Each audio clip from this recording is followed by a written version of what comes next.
ley de los nodos, en donde un nodo es un punto del circuito en donde convergen las corrientes, donde entran y salen corrientes. Fíjense, a este nodo que está acá dibujado, está entrando la corriente I1, y de él está saliendo la corriente I2, I3 e I4. ¿Y qué nos dice la ley de los nodos? Fíjense, acá está a la derecha, al medio de la pantalla. Dice que en cualquier nodo, la suma de las corrientes debe ser 0. ¿Qué significa esto? Es decir, que la suma de todas las corrientes que entran a un nodo, menos la suma de las corrientes que salen, es igual a 0. ¿Sí? Esto es nada más que conservación de la carga eléctrica.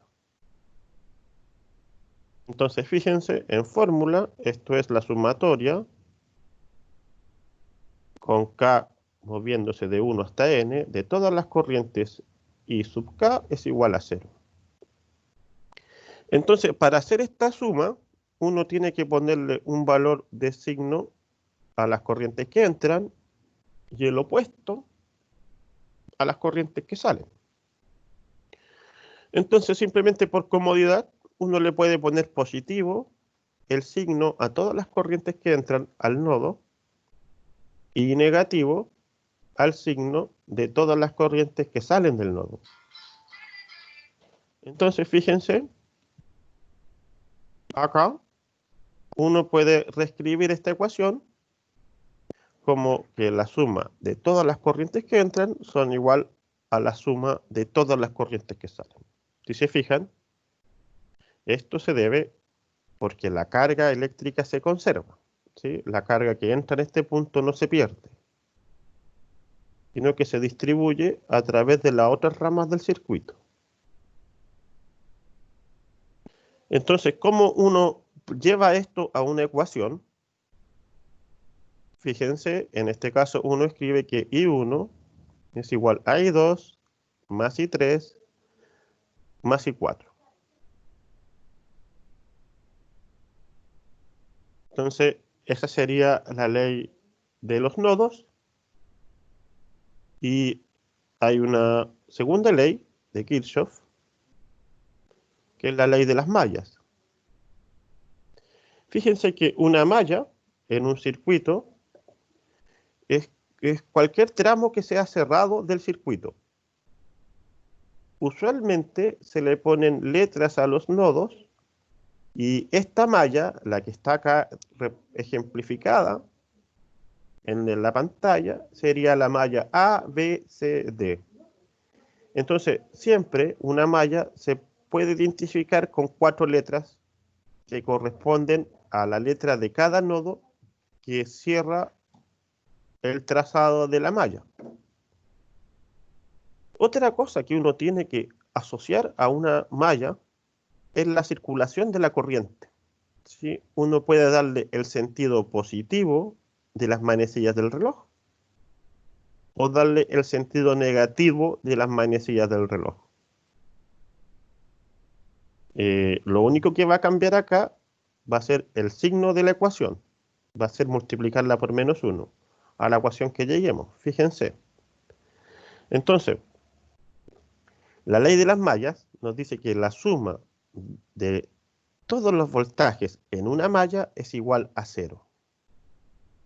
Esto quiere decir, en otras palabras, que el voltaje de las fuentes de poder en la malla es igual a la suma de los voltajes que hay en todas las resistencias.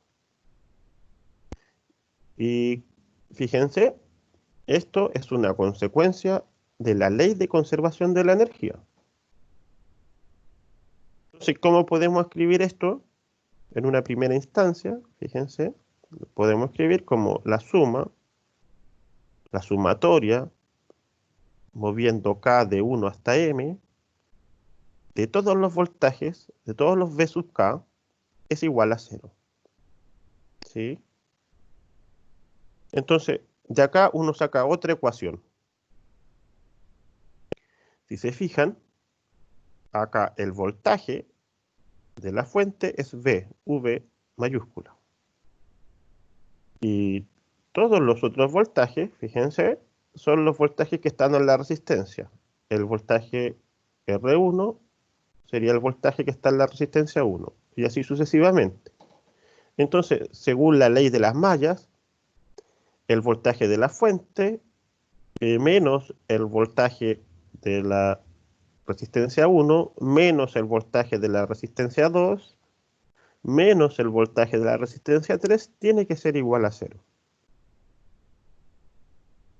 Ahora fíjense en los signos de las corrientes que están pasando dependen de la circulación que uno se dé. Ahora fíjense, uno se puede dar la circulación en contra de las manecillas del reloj y es la misma ley de Kirchhoff, pero lo que cambia es el signo de los voltajes en este caso. Cambian los signos de las fuentes y cambian los signos de los voltajes debido a que las corrientes respecto a esta circulación van a tener otro signo.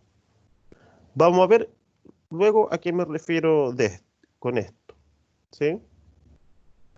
Entonces, fíjense que los voltajes de las fuentes de poder llevan siempre un signo cuando uno hace la ecuación. Entonces, si uno se da la circulación como positiva, y a eso me refiero, que va en el sentido positivo de las manecillas del reloj, si la flechita de la circulación choca en una fuente que esté en el circuito, por ejemplo, si hay una fuente por acá, o en esta que está a la izquierda, si la flecha de la circulación choca con la placa negativa, siempre la raya más grande es la placa positiva y la más pequeña, la más chica, es la placa negativa. No se suele colocar el signo menos. Se suele colocar el signo más o ninguno, ¿sí? Si hay una placa acá más grande que la otra, esa es la placa positiva. Entonces, uno le pone el signo positivo al valor del voltaje cuando escribe la ecuación de la malla si la flechita choca con la placa negativa. Entonces, si en este caso, si uno se da la circulación contraria, el, la punta de la circulación de esta flechita que estamos usando como referencia choca con la placa positiva. En este caso, la circulación choca con más y se le pone un signo negativo al voltaje de la fuente. Entonces, el voltaje de la resistencia va a depender sí o sí de la circulación y del sentido de la corriente. Cuando veamos un ejemplo, vamos a ver cómo se pone correctamente el signo a estos voltajes. Entonces, la ley de las mallas nos dice que como el voltaje de las fuentes en una malla es igual a la suma de los voltajes que hay en todas las resistencias, se debe elegir adecuadamente el signo de cada corriente de acuerdo a la dirección de la circulación. ¿Sí? Fíjense que si esta corriente I sub K va en el mismo sentido de la circulación, es positiva, va con signo más. Si esta corriente I sub K va en contra del sentido de la circulación, va con signo menos. Entonces, así se eligen adecuadamente los signos de la ecuación de cada malla. Entonces, si se fijan, la ley de las mallas de Kirchhoff es equivalente a decir que la suma de todas las fuentes, del voltaje de todas las fuentes de poder, que la estamos llamando con la letra epsilon acá, es igual a la suma de todos los voltajes que hay en la resistencia. Y según la ley de Ohm, el voltaje que hay en una resistencia es el valor de la resistencia por la corriente que está pasando. Entonces, la única forma de que el sistema de ecuaciones quede bien escrito y bien planteado es que uno elija correctamente el signo de cada corriente de acuerdo a la circulación que uno se dio.